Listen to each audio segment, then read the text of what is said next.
The year is 1187. After nearly a century of Christian rule, the great city of Jerusalem falls. Its conqueror, the brilliant Muslim Sultan Saladin, has delivered a devastating blow to the Crusader states. Across Europe, the shock is immense. This failure demands a response, and it will be led not by princes, but by three of the most powerful monarchs in the world.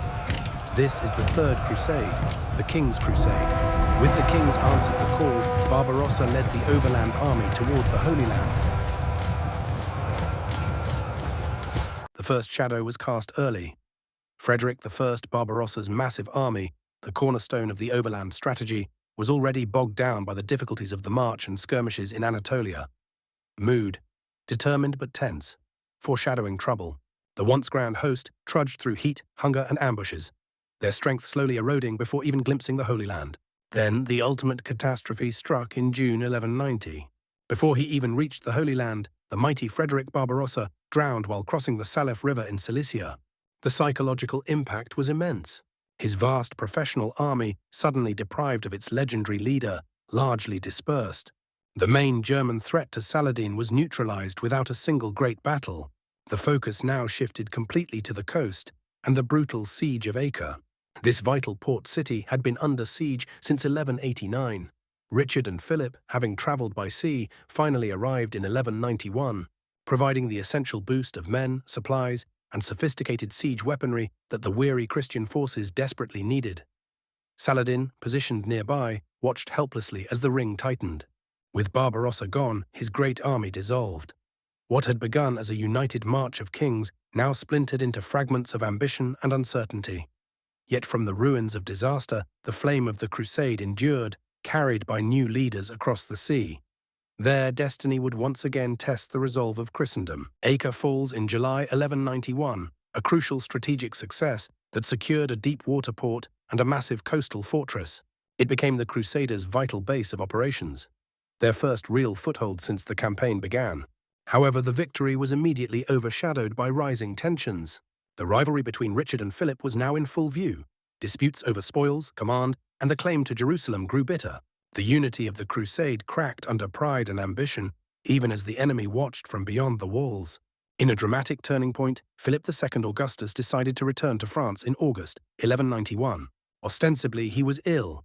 In truth, he sought to consolidate power and exploit Richard's absence. In France, his agents already prepared to undermine Richard's holdings and alliances.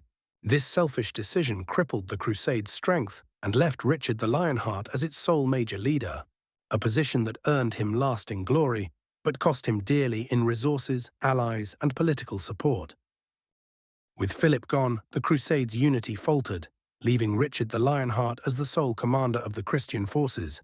And with his decision made, Richard led the Crusader army down the coastal road toward Jaffa, where Saladin's forces waited. History would soon witness the brilliance of the Battle of Arsuf. With Philip gone, Richard took decisive, ruthless command. His military genius immediately went to work. The most critical action came just south of Acre. As Richard marched his army down the coast towards Jaffa, Saladin's forces shadowed him, seeking an opportune moment for attack. Saladin's forces moved like shadows, waiting for the perfect moment to strike. The moment came at the Battle of Arsuf in September 1191. Saladin unleashed a fierce, coordinated attack, attempting to break the cohesion of Richard's columns. Richard demonstrated brilliant tactical discipline. He marched his men in tight formation, infantry providing a shield, archers firing in support, and the feared heavy cavalry held in reserve. When the moment was right, Richard gave the signal for a sudden, devastating countercharge. This brilliant maneuver shattered Saladin's field army in open battle.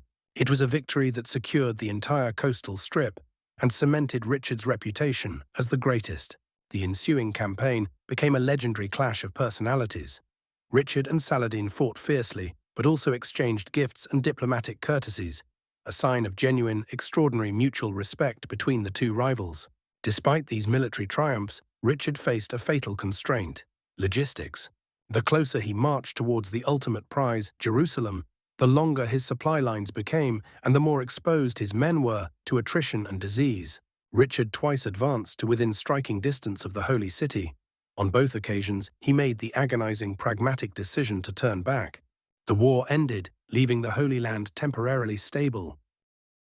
Richard readied his journey home after 3 years in the Holy Land. By 1192, Richard's forces were exhausted, and Saladin's empire was strained by years of continuous warfare. Both men were ready for a settlement. The fighting concluded with the Truce of Jaffa in September 1192. Jerusalem remained under Muslim control, marking the Crusade's strategic failure.